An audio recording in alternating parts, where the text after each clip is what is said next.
दोस्तों नमस्कार, मुझे सब्सक्राइब करें। आज मैं आपको बताना चाहूँगा कि महाभारत में किसने कौन सी शंख बजाई। पहले मैं आपसे पूछूंगा कि शंख महाभारत में किसने कौन सी शंख बजाई थी, और मैं इसके कुछ समय के बाद जो है आपको बताता जाऊंगा 1-2 सेकेंड के बाद।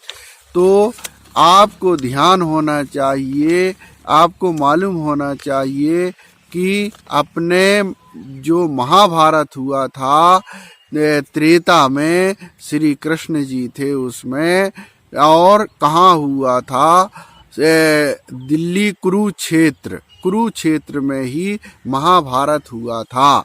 महाभारत में किसने कौन सी शंख बजाई है, इसके बारे में क्या आप बता सकते हैं?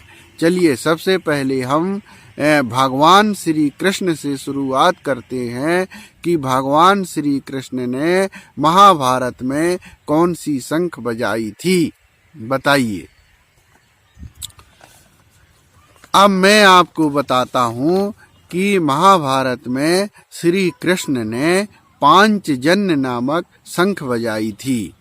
अब अगले जो आता है वो अर्जुन के बारे में बताएं कि अर्जुन ने कुरुक्षेत्र में कौन सी शंख बजाई थी,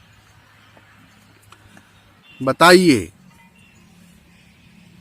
अब मैं आपको बताता हूँ कि अर्जुन ने देवदत्त नामक शंख बजाई थी। अगला हम बताते हैं आपको, भीम ने कुरुक्षेत्र में कौन सी शंख बजाई थी, आप बताइए, फिर मैं बताता हूं आपको। चलिए अब मैं आपको सही बता रहा हूं।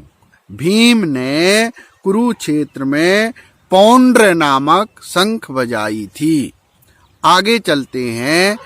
ये छात्रों के लिए भी और बड़ों के लिए भी बहुत हमारे क्या है, जब हम ग्रंथों को स्मरण करते हैं तो उसमें बहुत सी कुछ चीजें हमारे जीवन के लिए उपयोगी होती है।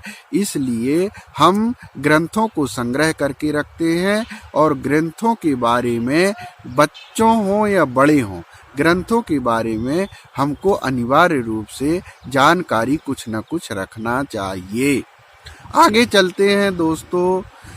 युधिष्ठिर ने कौन सी शंख बजाई थी, चलिए बताइए। 2-3 सेकंड में आपको देता हूं। युधिष्ठिर ने महाभारत में अनंत विजय नामक शंख बजाई थी। अगला चलते हैं दोस्तों। नकुल ने कौन सी शंख बजाई थी, बताइए। नकुल ने सुघोष नामक शंख कुरुक्षेत्र में बजाई थी। आगे चलते हैं।